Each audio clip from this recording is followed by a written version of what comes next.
Hello and welcome to the Jupiter Robotics channel, everybody. This is going to be an extra special live stream as we have a special guest joining us. Let's see if I can get this graphic off of here. Look at that. Here we are. All right, so we got a special guest joining us, and in case you didn't hear the news, there was a really awesome event that just took place. And so we got Christine from Outside of the Box podcast to join us and chat about it. So Christine, take it away. Hello, everyone. Yeah, you were referring to the Circle City Clash at POPcon, which was something that was months and months in the making. I don't know that everybody realizes that it was like a long time planning, at least a year ahead of time, and just was so excited to actually make it happen and have such a great event. Yeah, I heard it was a lot of fun and a lot of people thoroughly enjoyed the event. So we're here to talk about anything and everything about the event and anything that stood out to you about the event, anything you want to talk about. Here we are. We can talk about it live. So go for it. I mean, for sure, it was interesting to kind of experience the event organizer side of things because I've Oh yeah. gone to quite a few events myself and I watch, all the stuff that everybody's doing and it seems like a lot of work and it is. Yeah. um, Oh you yeah. know, I felt like I was running around the entire weekend and needed to like clone myself several times to be in as many places as I needed to be in. Yeah. Yeah, but it's definitely it's worth it, isn't it? Well, yeah. I mean, Yeah. to see the level of entertainment, I mean, like one of my favorite things was sitting at the announcer desk and being able to see through the cage to where people were watching the fights and Yeah. watch the expressions on people's faces when like a big hit would happen Yeah. and like know that they probably had never seen anything like that live before. Like that was Oh, really, really exciting to bring that to people. yeah, seeing everybody's first reaction when they see a robot fight for the first time, they see the first big hit. Like especially if it's a bigger bot, like a 3 pounder, or like an actually big bot, like a 15, a 30 pounder. Ooh, those are good. But Yeah. We would have loved to have had bigger bots there, but I think, this was a good it was a good yeah, test run to kind of it see is. Yeah, the potential. yeah, definitely not a good idea to jump the gun and just first event heavyweight fights. Good luck. That's I going to be expensive. I'm pretty sure that if we had done that, we would have had more problems because kind of where they had us set up was pretty close to where the main stage was, where they have like the Okay, celebrities and people will come and sit and like listen to the celebrities talk and there nice. were some noise complaints. Of course, of course. I mean, you had beetle weights fighting, and those get loud. I mean, They do get very loud. yeah. Yeah, I was at another event just this past weekend and they had professional wrestling right near the robot fights and it was a battle to see which was louder. Oh man, that's the battle of the century right there. Forget any robot fights. That had to have been something. Yeah, for sure. And Yeah. I saw the comment. Yeah, I love this living room too. I wish this was my living room, but Yeah. unfortunately, it's a background. Yeah. Yeah. And I noticed a really nice looking piano in the background. Right? Exactly. I would love to have a very fancy piano if I knew how to play it. But yeah, Yeah. so yeah, the event was really good and the interesting thing was, like most events are a 1 day thing. This Yeah. was a 3 day event where we had Yeah. something to do with robots going on every day, which again, like it's a lot to manage and I can see why like other events have tried to not do that because it Yeah. is quite a lot of work. Yeah, definitely. And we do a lot of events in Tampa. We attend a lot of events in that area in Florida, and those are always 1 day events, and you get, I'd say, somewhere around 50 robots competing. So that's kind of a smaller event. And then you go to a bigger one like Robot Ruckus at Maker Faire in Orlando. That's a 2 day event. You got almost 200 robots showing up, and that one is a lot of fun. Definitely takes a lot out of you. A 1 day event takes a lot out of you. A 2 day event's even worse. Actually, at Maker Faire, it's Saturday and Sunday every year, but we go there on Friday to get our pit table set up and pass our safety inspection. So I kind of know what a 3 day event's like. Not fighting for 3 days, but just being at an event for 3 days, it's tiring. It can get tiring, but that's what your best friend Advil is for. There's well, it's what it, like you have to remind yourself, oh, I should probably eat something at some point. Oh Oh, yeah. I need to Oh hydrate. Like, you just have yeah. to think about it. And when it's for a day, it's okay. But when it's for 3 days, Right. like, you really have to force yourself to be like, Ooh. there's more than just robot fights happening right now. I need to think about some other things to take care of myself so that I can enjoy the robot fights. Yeah. You want to talk hydration at events? I take this with me to robot events. I mean, that's a great idea until you have to go to the bathroom. So, That's true. but yeah, I mean, it was definitely really interesting, and I mean, there was a lot to be excited about. And speaking of Florida, the fact that we had Witch Doctor there, Yeah. Andrea and Mike, of course, weren't there, and would have loved to have had them. But I think that just people seeing the robot, I Yeah. mean, it just stopped some people dead in their tracks, like Oh just yeah. casually walking by and then looked over and like, is that Witch Yeah. Doctor? And it's so cool Yeah. to see the impact that combat robotics has on people, right? Like, Yeah. the robots themselves are almost like celebrities, and I think that that's Yep. just a really awesome thing, that like people have that like love for them. Yeah. Definitely. I think there's been a few cases where I visited the Orlando Science Center, uh, and without even knowing this was going to happen, witch doctors there. Had no idea they were going to be there, and that's always a surprise. I think, yeah, actually there has been a few times that's happened. Certain times the team was there, certain times they weren't. But I think there was at least one time I went to the Orlando Science Center, and Witch Doctor was literally sitting in the floor in one of the rooms at the Orlando Science Center. The team wasn't there. They just dropped the robot on the floor somewhere and left. And that was on the third floor. That had to have been fun getting that upstairs. Because Yeah. the way that Orlando Science Center is, they have two elevators. One of them, the floor bounces. So when you get off the elevator, you feel like you're just bouncing the rest of the day. It's so weird. And the other one, it can be a little tricky to find at first. And then there's a bunch of stairs, like spiral stairs almost.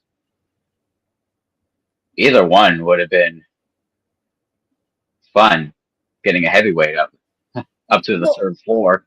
well, and typically when they take it out, I'm guessing at any point in time, because it was like that at PopCon, it doesn't even Yeah, have everything in it. Like, it's just true. the shell and the weapon, and it doesn't even Yeah, have all of the electronics and the motors in there. So right. it's still very heavy, even without all of that stuff in there.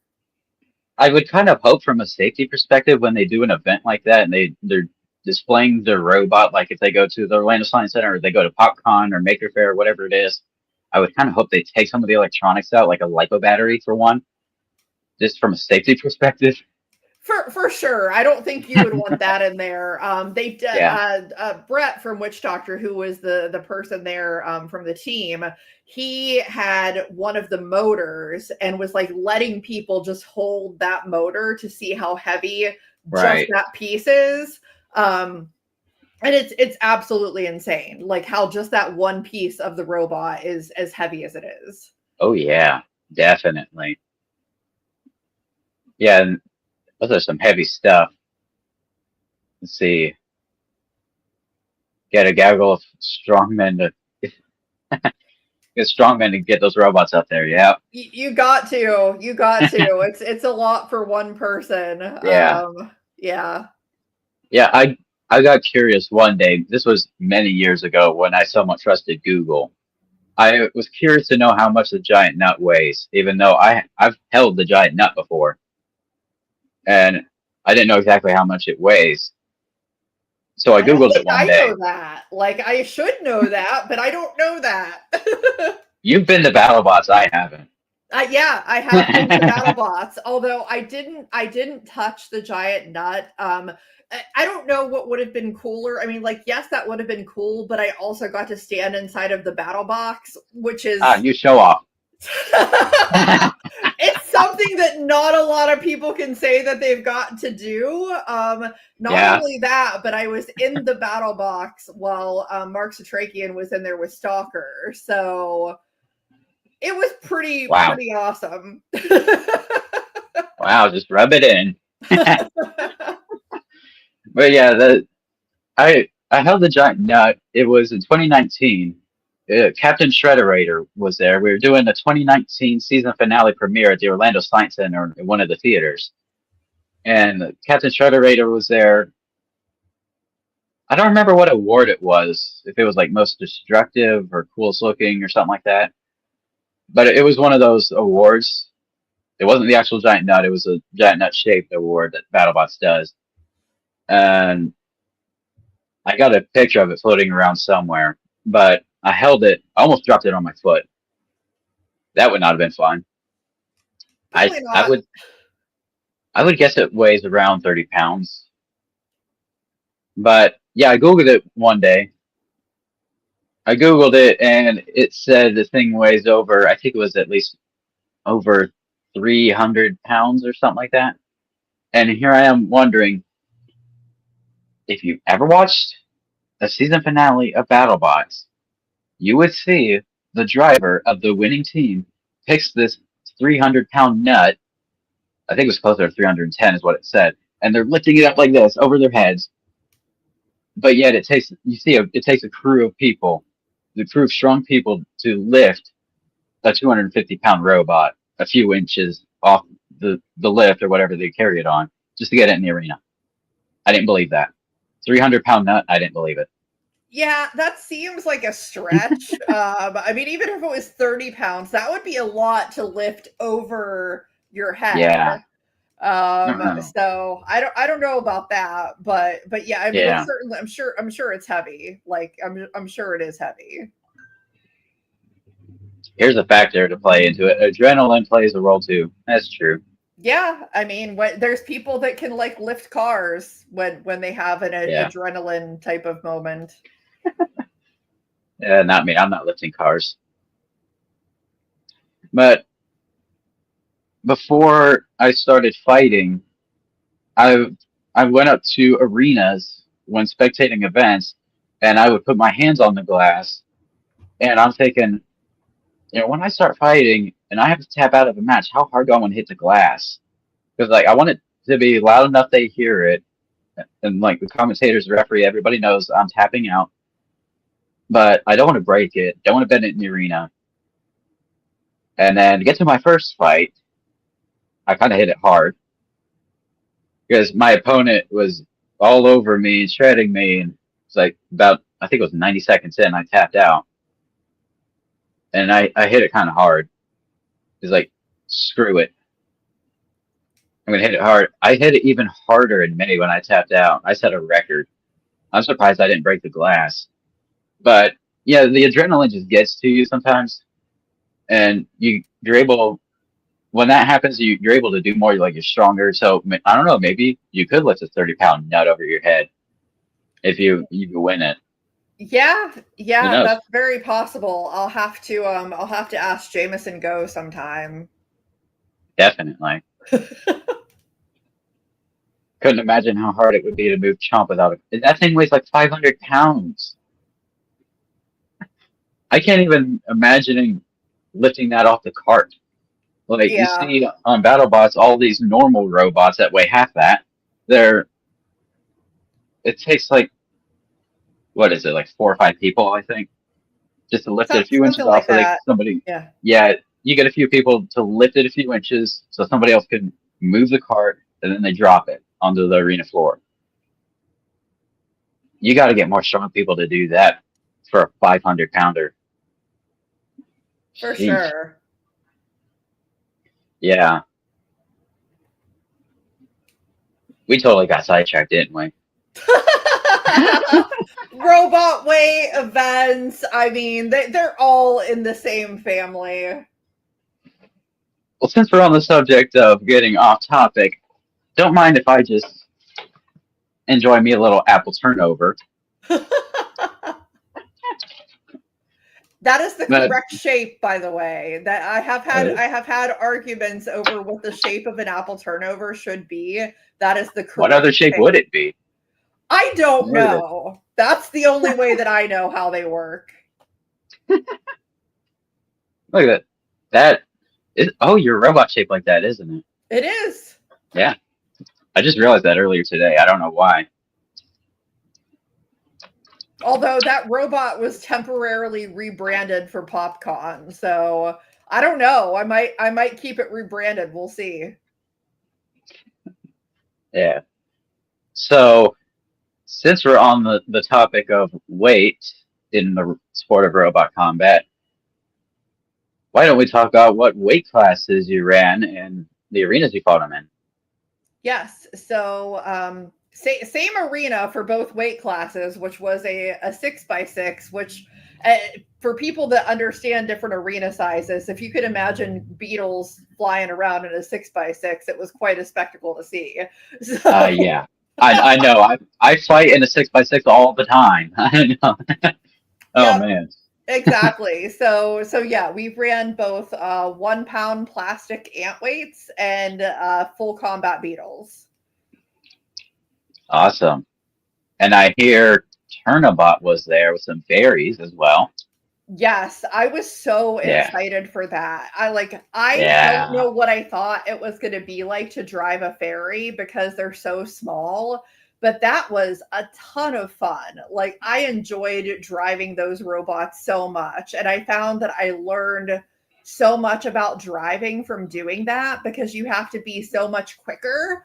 Um, Right. so I mean, for those that haven't, like I really recommend it. They're great to drive around. Yeah, definitely. And here in Florida, we don't have a lot of fairway competitions. I mean, we do have them in Tampa about, I'd say twice a year, I think. And so that's really the only time we get to fight fairy weights here in Florida because it's not really that common down here. And we do have a turnabout fairy weight that we've been fighting for almost a year now. It's fun to drive around. This thing is fast. This thing is really fast. Yeah, And they are very fast. yeah, and I took the thing for a spin one time at home, and a friend of mine was at the house watching, and I was driving around, doing a bunch of like driving around the floor and doing a bunch of spinning and flipping. I can make this thing spaz out. It's a lot of fun, and you can literally see that in any Little Rocketeer fight video on our channel. You can see me doing that, but driving that thing, seeing how fast it is, I noticed it started to slow down a little bit. So I randomly said out loud, like, ah, shoot, battery's dying. He goes, how can you tell? I said, it's slowing down. My friend goes, you call that slow? That's Like, uh, funny. yeah, it it's got the stock. drive motors, which are like 1650 RPMs. So chances are that's probably the drive motors you had in the featherweight that you drove. It was fast, wasn't it? Yeah, they are super fast, and they're a little bit more affordable, but I mean, at the same time, like, honestly, depending on what you're using, like, if you're doing plastic, you could probably build an ant for a similar cost, realistically. Just Right. depends on what you're using, so, and what your goals are too, because, as always, Yeah. if you want to build something super destructive, probably going to cost you more money than something that's just a little lifty guy. So, Yeah. Well, a plastic ant is, I think a plastic ant is probably what I would recommend for beginners. An ant weight or a plastic ant weight. The plastic ant, especially if somebody already has a 3D printer for like whatever side hustles they may be into, or just printing for their amusement. But 3D printers are easily accessible. So some people already have them. So when they get into the sport, they already have what they need to get into it. They already have the printer, the filament that they need, maybe a filament dryer, all the stuff that they have. So they can make a CAD design and print it out themselves with the stuff they already have. If they don't already have 3D printing stuff, it's easily accessible and expensive. But you can print your own parts, and I love that because you don't have to. Anytime you have to get like a replacement frame or certain components, you don't have to go online and buy however many you need, and then just wait for it to come in the mail. I don't like sitting around waiting for that. If I'm going to sit around and wait, I'd rather stare at it while it's printing. So yeah, that's a lot of fun. And plastic ants, it's really great for beginners. And fairy weights is good for budget friendly, but it can be a challenge for some people like me. 'Cause, I mean, this thing's so tiny. This thing fits in my hand. Look at that. You yeah, won't see there's that from a heavyweight.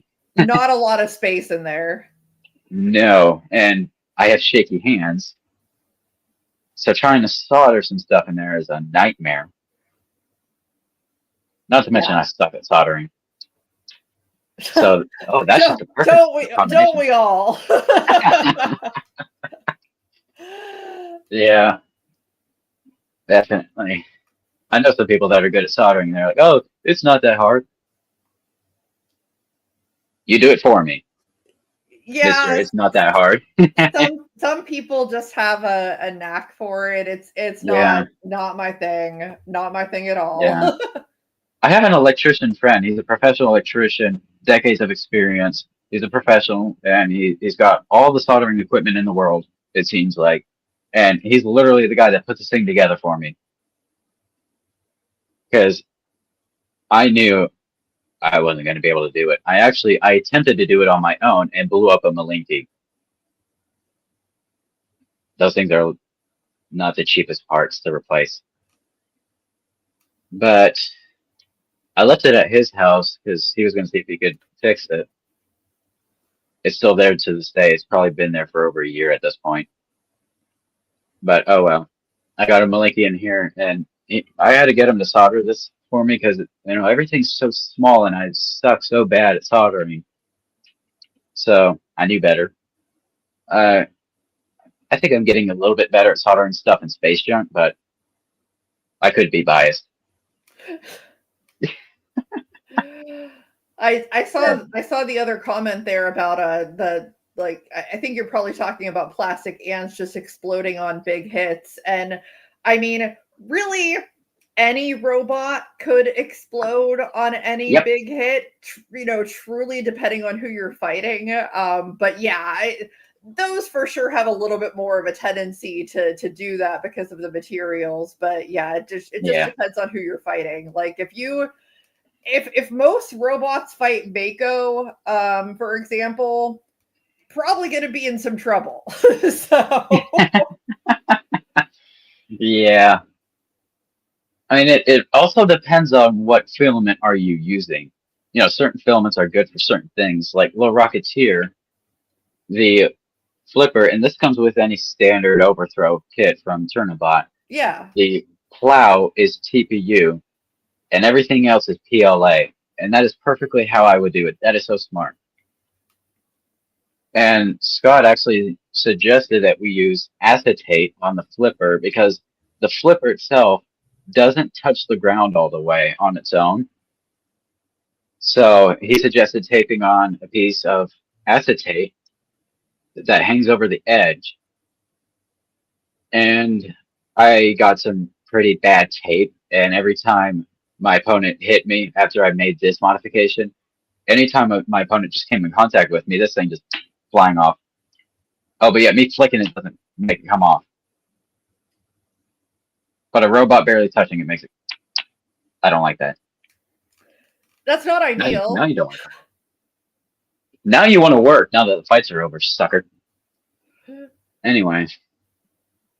So yeah, let's see. When you're making a plastic robot or plastic components in a robot, think about what filaments you're using, because certain filaments are good for certain things. I've learned that the hard way. Using good filament, using bad filament. Speaking of, we have recently got sponsored by Polymaker. So we have our hands on some amazing filament. So shout out to Polymaker for sponsoring. And we got a poly dryer as well. And I actually got to test that out for the first time earlier today. That thing's really great. I like it a lot. That is awesome. Helen says she's caused at least one plastic robot to implode. Just one? You could do better.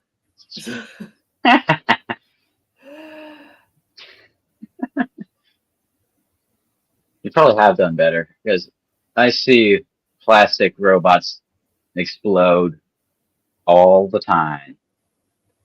And it depends on like how you print it and your settings in your slicer, like just the specs on how you're printing it, and the filament, of course. But yeah, plastic definitely great for beginners. Beetle weights? Beetle weights can be good, but pricey. Because out of all the weight classes, 3 pounds and under, 3 pounds is a little more costly than the others. Typically, yes. And in part, I think that's because like you typically want to have like the better motors and things like that in a beetle weight, because you're usually fighting like, really good opponents, and you need to make sure that you're fast and like, all of that good stuff. So yeah, they're going to be more costly. Now the higher level you go, getting into 12s and 30s, it just keeps going up and up. Right. But it also depends on what you want to get out of it, right? Like That's I don't true. think I've ever asked, some of the people that have built silly robots at those higher levels what money they put into building that. But I mean, it definitely probably doesn't cost as much as a very like high-powered vertical spinner or something that has all the fancy metals and things like that on it. Right. I want to ask, what's his face? Serial killer. Oh, Kokoto? Yeah. Yeah, I want to ask him, like, how much does it cost to put a pair of wheels on a cereal box? Probably not that much, but that's a good question. Yeah. I mean, you could probably get a couple of, dare I say, competitive Beetles out of the price of a cereal box with wheels. I don't know. Hey, It's something to watch. My child had her first competition and competed with a pretty much almost fully plastic robot against robots that were not plastic, and went 2-2. So Oh, geez. you never know. You never know. Cereal boxes, a little plastic wedge. There's robots that you would not expect to do well can do okay. Yeah, definitely. And there's been some robots that I've underestimated, and I've gone into a fight thinking, I don't know how I feel about this. Maybe I could win this one. And they go in and kick my butt. Like, at least I wasn't cocky about it. Like, but then again, there's also I've had the opposite happen where it's like I do not want to fight you, and then I go in and kick their butts. Like, what in the world? And sometimes that can cause for close calls. Some long judges' decisions for one. I had one last about I think the time between the fight ending and the decision announced was at least 5.5 minutes. Like that was almost 6 times the length of the actual fight, or not six, 3 times. I don't know math. Math ain't mathing. I think one of my favorite BattleBots fights ever, when you're talking about like outpowered, overmatched, whatever, was Duck versus Cobalt, because Yeah, what in the world? nobody ever thought that Duck had a Ugh. chance in that fight, and Duck looked Yeah. rough by the end of the fight, Oh yeah. and but still was like, I didn't hear no bell, and just kept going, and then Cobalt ends up stuck and Yeah. can't move, and Duck wins the fight. Like, Wow. crazier things have happened, and Yeah. it's one of my favorite fights because it just shows you that I think durability is the single most important thing in a combat robot, because as long as you can keep going, you never know what's going to happen. That was one of the craziest fights in BattleBots history to this day. And I've been on the Cobalt side of things that recently happened where my face was ripped off. But I'm a wuss. I tapped out. Yes. Yeah, So Roughhouse Robotics commented they want to see a full body drum plant. sure. I mean, why I've not? seen it. I've seen it. I've definitely seen that before. Let's see. Hello, Team Combat Robotics. Thank you for joining. And thank you for following Outside of the Box on Instagram. Absolutely. Cobalt versus Uneven Steel 4. That's ultimately what it was. Duck was Yeah, just there for entertainment, I guess. you have to, I mean, unfortunately, in combat robotics, you are also fighting the arena, whether you want to or not, and the arena is not always your friend. And in a lot of the arenas we have in Florida have a pit. And I've been in the pit. Yeah, I, I've seen so many robots that like were dominating the fight, yeet themselves into the pit. yep. I I had that happen. I wasn't dominating. My opponent was dominating. And he flipped me upside down, and it was all horrible for me from that point on. If you want to beat Space Junk, rule of thumb, I shouldn't say this publicly, but I'm going to because I'm not the smartest. If you want to beat Space Junk, flip it upside down. In most cases, I'm done. But I had that happen at Maker Faire in 2023. The very first fight of the event, my opponent flipped me over, knocked the drive motor out of the robot completely. Don't know how he did that, but he also flipped me over, and I drove myself willingly into the pit like an idiot while upside down. I drive in the pit, I turn around, drive out of the pit. While all this is going on, I remain upside down. That was probably a once in a lifetime. Hopefully, it was a once in a lifetime. Upside down is not a fun time, unless you're certain archetypes of robots that can do just fine upside down. But I mean, not all of them are. If you're a vert, right? probably a bad time. If you're like a lifter, also probably a bad time. So Yeah, and with Space Junk, the uprights do have these bunny ears, I call them, that stick up higher than the blade. So if we get flipped upside down, this hits the floor, the weapon doesn't, unless I end up doing the thing, which I've done the thing a couple of times. But if you look at a stock Viper, it does not have bunny ears. And when I got in the pit, I did not have bunny ears. So I don't know how I drove out of that thing, but I did. And the pit is breakable, yes, but those things they're held in place with some strong magnets for one.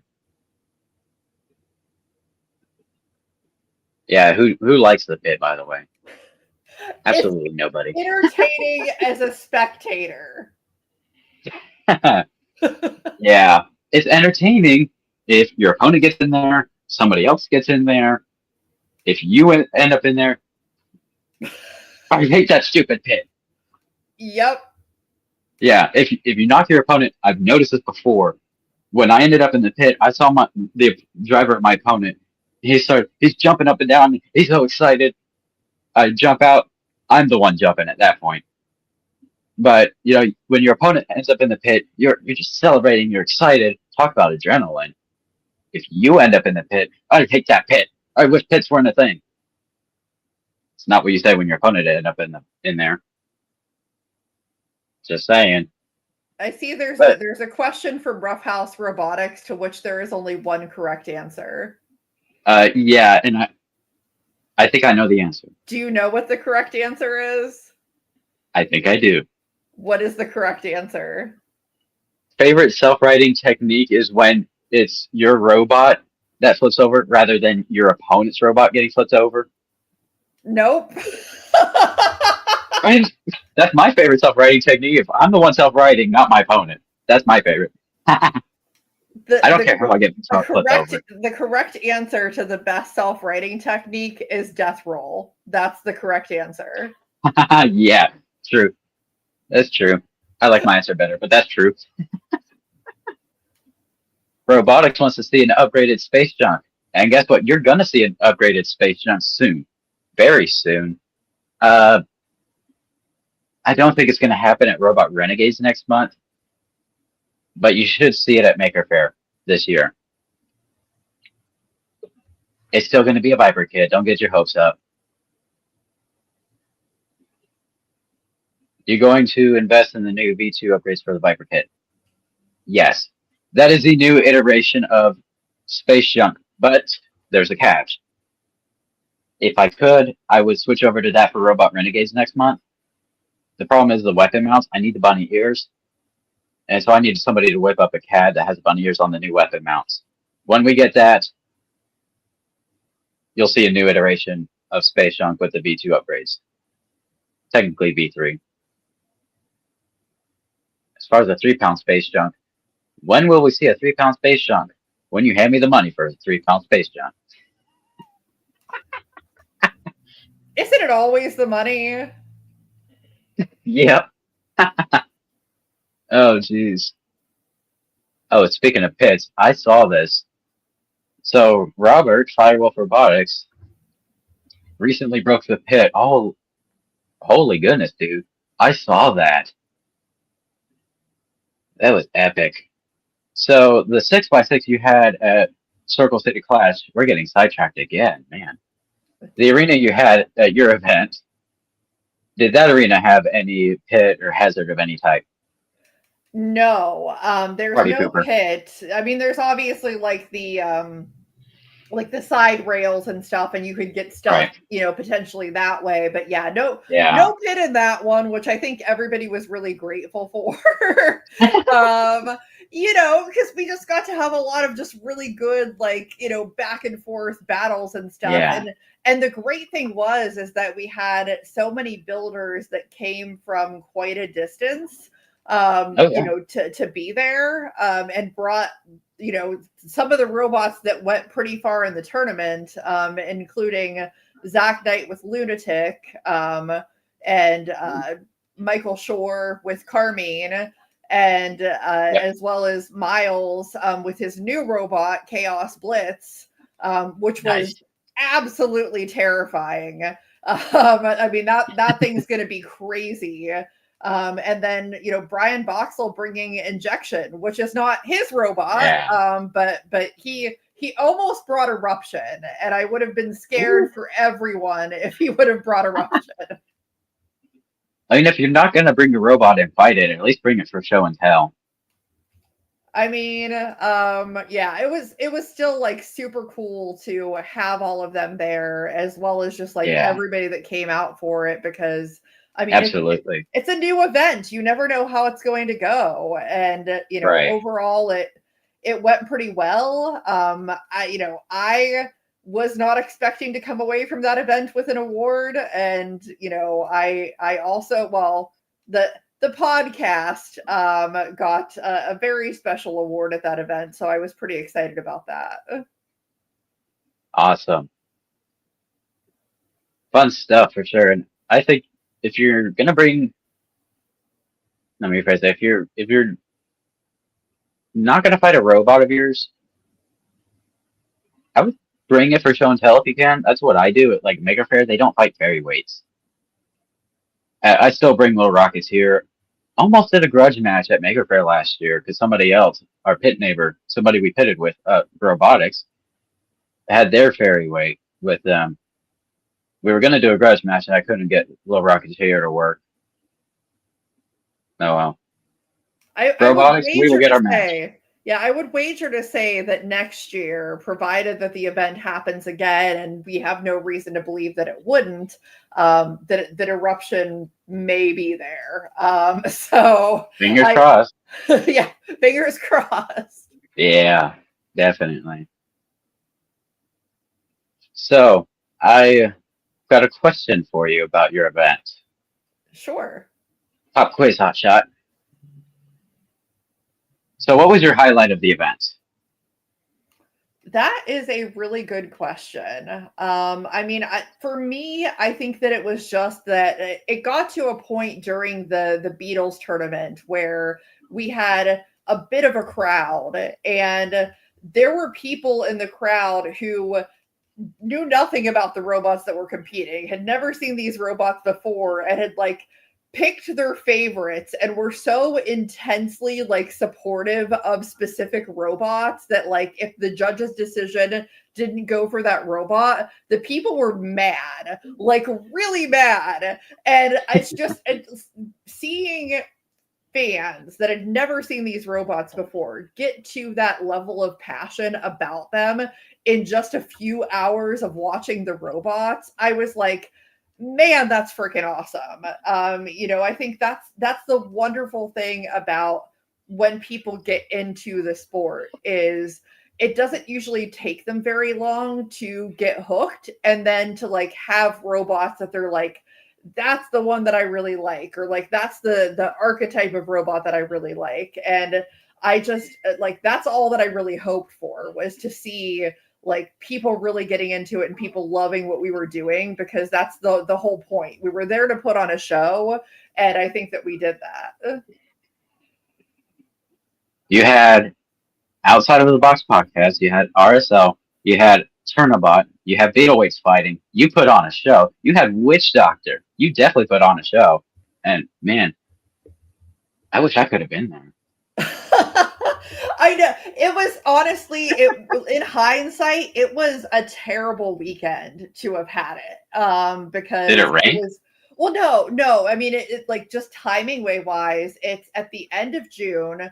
Like Father's Day had just happened. The 4th of Um, July was the next weekend. Like that's usually kind of a time when a lot of people make plans, go on vacation, have graduation parties going on, like all kinds of yep. stuff. And so timing way wise, it was not ideal. And there were a lot of people that wanted to come that just couldn't because of when it was. So I think Yeah. that the benefit of that is that next year's PopCon is not scheduled to be at the end of June. It's in Woo! fact scheduled to be in the earlier part of May, which kind of Okay. already sounds like a better time for a lot of people. So, Right.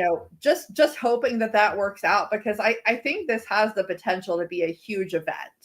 It's actually funny Definitely. because uh, Open Sauce was just this past weekend, and like Oh I yeah. think my goal for what I would want this to be is like the Midwest version of Open Sauce. Like Ooh. that is what I would love for it to be. And I think Yeah. that what makes it really ideal is that, like, the Midwest is it's called the Midwest for a reason, right? It's centrally Right. located, so it's pretty equidistant to like a lot of parts of the country. And so for travel purposes, it has a lot more potential for people to be able to travel because they're not having to fly clear across the entire country to get there.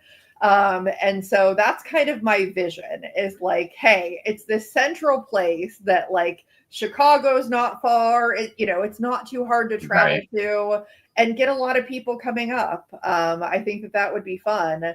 And yeah, I just saw the comment, Roughhouse Robotics. I do think that there should be filler in between fights. So I've always low key compared professional wrestling to combat robotics in a lot of ways.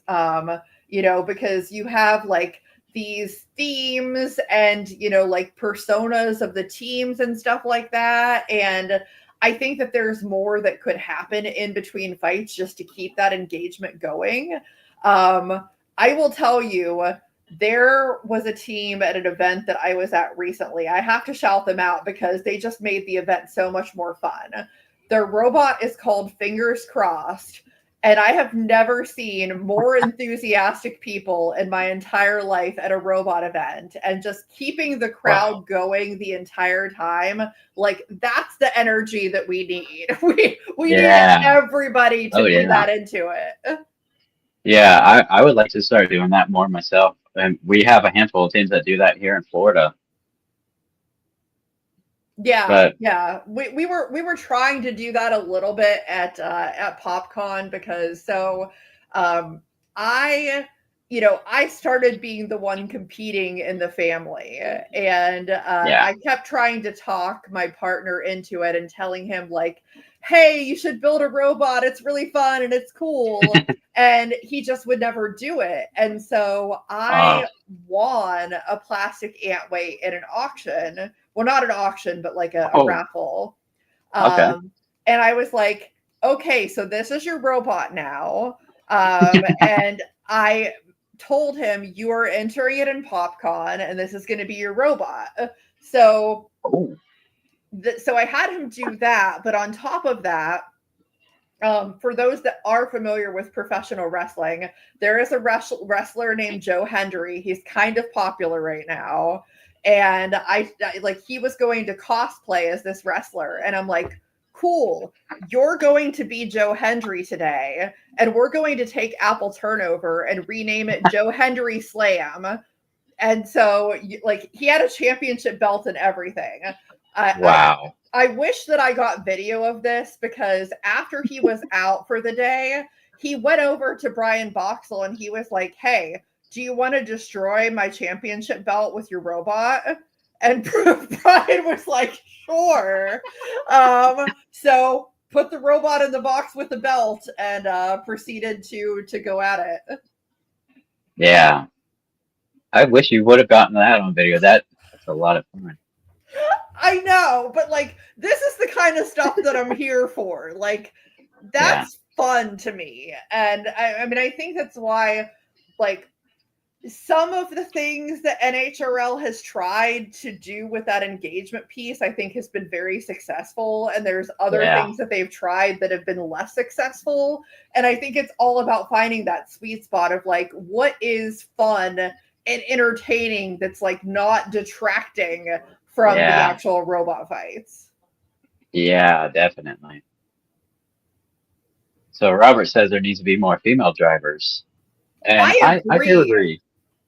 I do agree because I've heard that this sport, for the most part, it's mostly like I think they call it male dominant because most of the drivers are a bunch of males, and I've literally had some people. I think I know some people that they're at first they're like, oh, I can never do it. Like they don't understand how easy it is to get into the sport, and then once they start paying a little more attention to the drivers, they're really inspired when they see a female driver like Andrea lately, for instance, or Zoe. what's her name? Zoe Stevenson, I think, from Chomp. From Chomp, yeah. Yeah. So they're definitely an inspiration, and I do agree, Robert. Yeah, I couldn't agree more. I mean, I talk about this a lot on my show because realistically, I think that I would have been way more into combat robotics when I was younger if I saw like lots of women and girls doing it. But because Right. I didn't, I was like, "Oh, well this is fun to watch, but I don't really see myself doing it because, I don't see other people doing it that fit my profile." Right. But thankfully, I think you see that a lot more now. Especially with all the various I mean, NHRL is pretty prominent. I mean, like, speaking of Right. Zoe's, like Zoe Lambert from Team Honeycraft is just phenomenal and runs an amazing Yeah. team. And like she's super inspirational for like girls looking to get Yeah. into the sport. Someone like Keziah Sky, super inspirational for people Yeah. getting into the sport, with what she's been able to do with Chainsaw Kitty. So like, Yeah, definitely. I think that is very helpful, and it helps like young people see like, oh, this is something that I could do. Yeah. And I think another big inspiration on that is Diana Tarleton. She's got a good Yeah. character. Oh, Diana's freaking awesome. Yeah. Definitely one of my favorite people in the sport. Yeah, Yeah. I mean it, and I think that like she's great at showing the balance between like having fun and like being competitive because I think she's definitely Yeah. both, and I think that's really important. And Roughhouse Robotics, you said Kentucky has 0 events. We actually were trying PopCon at one time had an event in Louisville as well. They Oh, don't anymore. But at the time I was trying to get something at that PopCon event also. So who knows? I mean, like Backwoods in Tennessee, they're doing a lot of really big things with that league. And I mean, it's pretty adjacent to Kentucky. So, they may start expanding out that way. You never know. But a lot of it is just, I think, something important to talk about from an event perspective. A lot of it is finding people in that area that are willing to volunteer and to run events and to be part of events, because that is what we need in order to get more events going. Like I saw just from running my own how vital it is to have yeah. people involved, because the less people you have, it's harder to make a successful event because you just need so many hands to do all of the things that need to be done. Yeah. Takes a lot for sure. And it kind of stinks that you have some states that have a lot of events, like here in Florida, we've got a lot every year. And then you have states like Kentucky that don't have anything going on. And I would like to see more events pop up in the states that don't have events. But the Maker Faire draws in a lot of teams. They come from all over the country. I met Endgame at Maker Faire one year. I met the team. I met Jack Barker and Nick. I met them once at Maker Faire. So they're literally coming from around the world. That was obviously 2019 before COVID. I don't think there's really been any international teams since then, but we at least draw in a lot of competitors from around the country at events like uh, Maker Faire, and I would like to see that more, especially in the events that in the states that don't have events. I mean, Yeah, I want to see it yeah. popularized more. More events in Alaska, sure. Like, why Yeah, not? Why not? We need more robotics events in Alaska. yeah, why not? I don't really have any intention of going to Alaska because I've heard it gets cold. It gets a little bit cold, depending on where you're at. Like Yeah, I'm not the biggest fan of cold. I'm a Floridian. No, that. thank Yeah, you. that is true. I'm Yeah, the opposite. I'm perfectly happy with the area that I'm in. yeah, definitely. I'm happy right here. We've got like at least 110-degree heat index every day and daily thunderstorms. It has not rained today. What is with that? Am I in Florida? Anyway, so I want to give some sponsor shout outs real quick. Of course, thank you to Polymaker for sponsoring Jupiter Robotics. But also, let's talk about sponsors who sponsored your event. Give a Yeah. special thank you to all the sponsors. Yeah, of course. I love shouting them out because I mean the event literally would not be the same without the sponsors. I know Yeah, BIS 219 sponsored the trophies. The for the actual placing and things like that. And we yeah, also had Master Control Bot sponsoring the superlative trophies, which was really cool, like for best theming, because we had we had a couple of good themes. I may have been biased that my partner had a really good theme going into full cosplay. And we also had Finger Tech Robotics and Palm Beach Bots, which of course Palm Beach is located in Florida, sponsoring the event, and just really great to have both of them on board because I think that they're both yeah, great and provide lots of amazing robot parts and kits for folks. yeah. So big shout out to all of those sponsors. And yeah, Palm Beach Spots, Finger Tag, they're all amazing. Palm Beach Spots, I've talked with Andy, the guy who runs Palm Beach Spots. I've talked with him a number of times. I was a judge with him at one event, and that was a lot of fun. And we've had a lot of discussions about robots, and I've learned a lot from him. And I actually use his Palm Power LiPo batteries in space junk now. I definitely recommend these for combat robots. If you're using a LiPo, use the Palm Power. These things are great. The Gen 2 Palm Power, they're just amazing. And made for combat robots too. And then of course there's Fingertech Robotics recently came out with a new iteration of the Viper kit, which Space Jump should be upgrading to something similar pretty soon. But yeah, thank you to all of the sponsors. I figured let's get that out of the way before we wrap things up here. So Yeah. special shout out. Yeah, the sponsors are amazing. Sponsors and volunteers make up majority of the event. Like you cannot run an event without volunteers and sponsors. They just make it go way better. Yeah, that is So very true. And actually, special shout out to the folks at POPcon too, because I mean, like, it's hard to find places to host events, and they gave us right. quite a sizable amount of space. And we didn't have to pay for it, which was really great.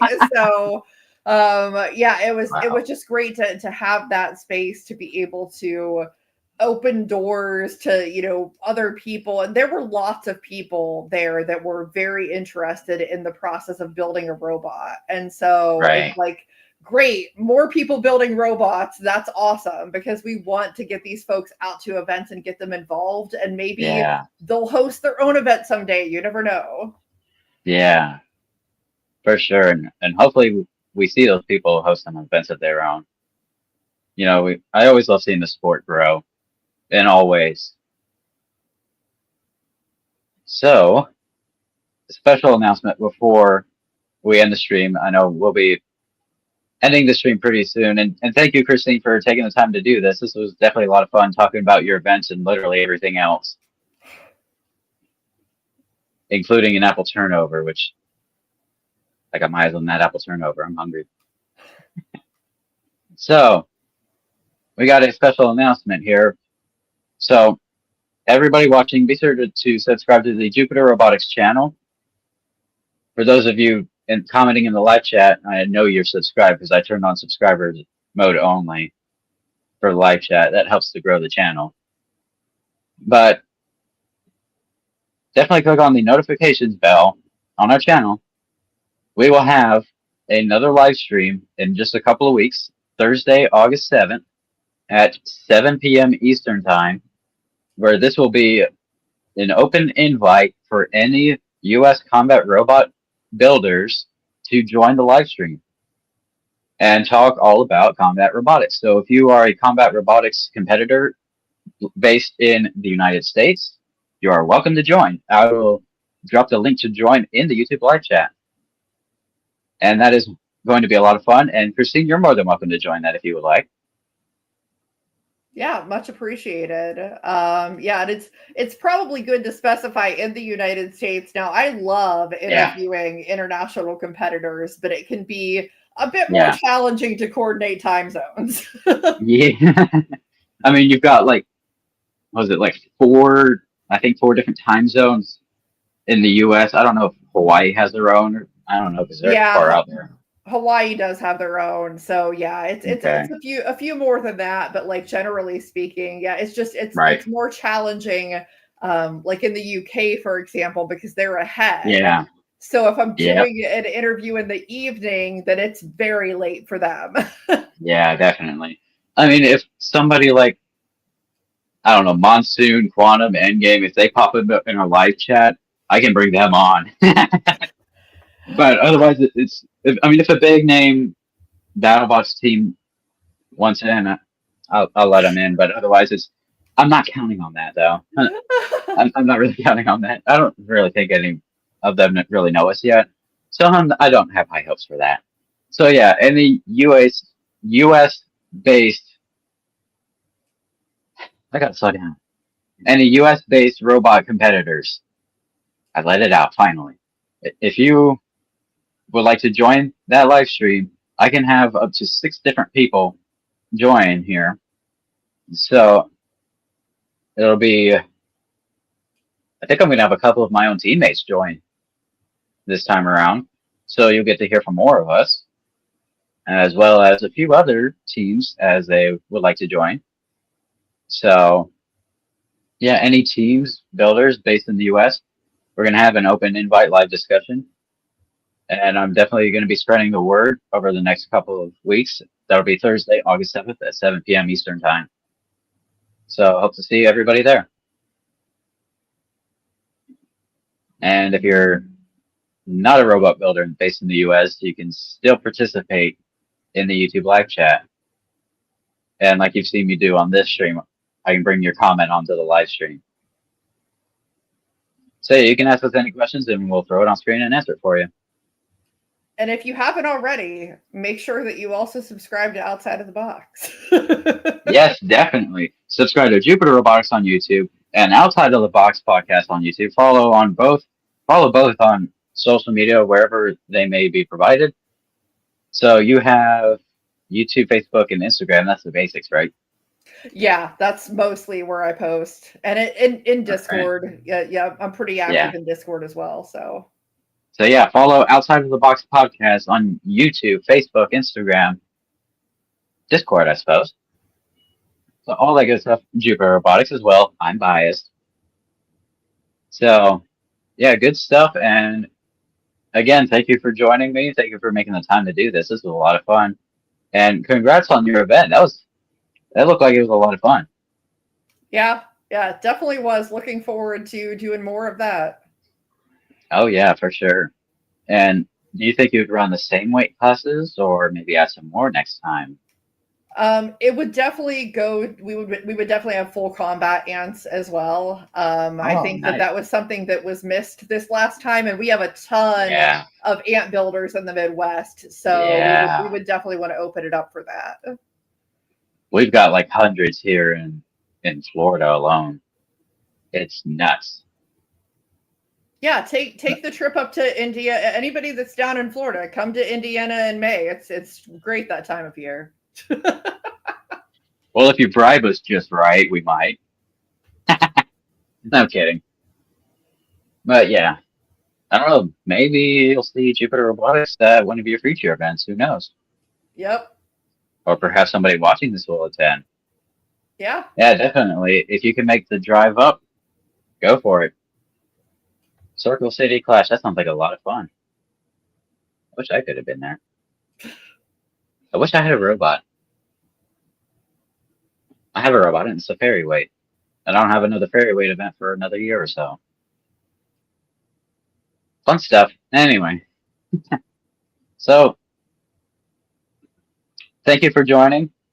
To Christine, to everybody watching. And thank you to Polymaker for sponsoring Jupiter Robotics. Thank you to all of the sponsors for sponsoring Circle City Clash. And if you want more of an event recap, again, subscribe to Outside of the Box podcast on YouTube. I actually watched your event recap video right before hopping on here. That was a great episode. I And the tried to make panel. it informative. I tried to make it as informative as possible. Yeah, always. All right, so subscribe to our channels, everybody, and we'll see you next time. We'll see you Thursday, August 7th for the open invite live discussion about comic robotics. So, see you next time.